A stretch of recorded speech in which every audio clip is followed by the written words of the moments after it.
Heyo guys, most of you have probably guessed that I'm a huge fan of the Yu-Gi-Oh anime, and that fanboyism may or may not show up in Manifest Art. But today I'm here to talk about a theory I've come up with. Now know that I'm making this video in my downtime, and it's not necessarily halting work on Manifest Art. These discussion videos don't take very long to make anyway, so it's fine.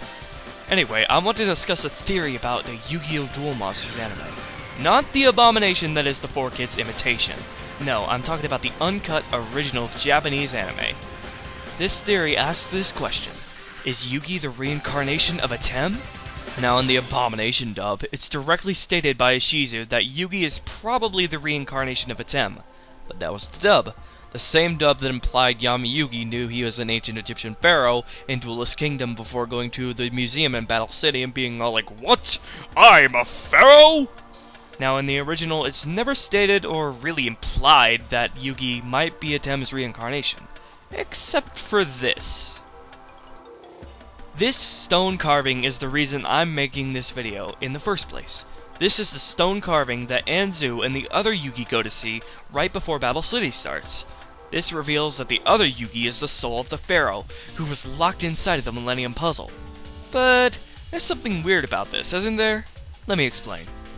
This is not the other Yugi's body. He does not own this body. This is normal Yugi's body, and normal Yugi is a 15-year-old Japanese high schooler. Consider this: if Yugi never solved the Millennium Puzzle, Atem's soul was never unleashed, and he went to see this carving, he'd be shocked that the ancient pharaoh looks just like him. The natural conclusion you would draw from this is that Yugi is the reincarnation of that pharaoh. So why is other Yugi so shocked when it's not his body that looks so similar to the carving of the pharaoh? Because he's able to put two and two together. If his soul was locked away in the Millennium Puzzle, and the pharaoh on the carving has the Millennium Puzzle as well, then he comes to the conclusion that he is that pharaoh. But that still doesn't answer why regular Yugi looks like the pharaoh. Well, this is where the heavy theorizing comes in. Thousands of years ago, Atem sealed Zork in the Millennium Ring by using a spell with his name as the key. And so, to prevent anyone from ever using the spell to bring Zork back, he sealed his soul in the Millennium Puzzle. But what if it wasn't his entire soul? Since the ability to use such a powerful spell is presumably linked directly to his strength and courage, could he have sealed half of his soul, which contained his power and memories, in the Millennium Puzzle? But why just half of his soul? Why not his entire soul? Perhaps he knew Zork couldn't be contained in the Millennium Ring forever, because that's exactly what happens. So by sealing half of his soul containing his power and his memories in the Millennium Puzzle, he deliberately let his body die so that the other half could be reincarnated so that it could inherit the Game of Darkness once again if Zork were to come back. And guess what? That directly corroborates with the ancient text written on the Millennium Puzzle's box! According to Yugi's grandpa, the text on the box reads, "The one who solves me will be granted my dark wisdom and power." According to both the Toei anime and the manga. I hardly think Atem would be stupid enough to just let anyone inherit his dark wisdom and power. It's plausible to assume that the text on the box implies Atem's plan to have his reincarnation solve the Millennium Puzzle, and to be reborn inside of that reincarnation's body, so that he could be with the other half of his soul again, even if he has amnesia at this point. So, who's the lucky winner whose destiny is to solve the Millennium Puzzle? Yugi Muto, the reincarnated other half of Atem's soul.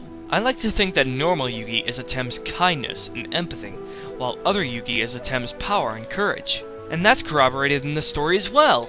Notice how the other Yugi is kinda psycho right after he's reborn in Yugi's body, challenging evil people to games of darkness, forcing nightmarish illusions onto them, or even outright killing them with fire! It's because other Yugi is Atem's pure pride, courage, and his power.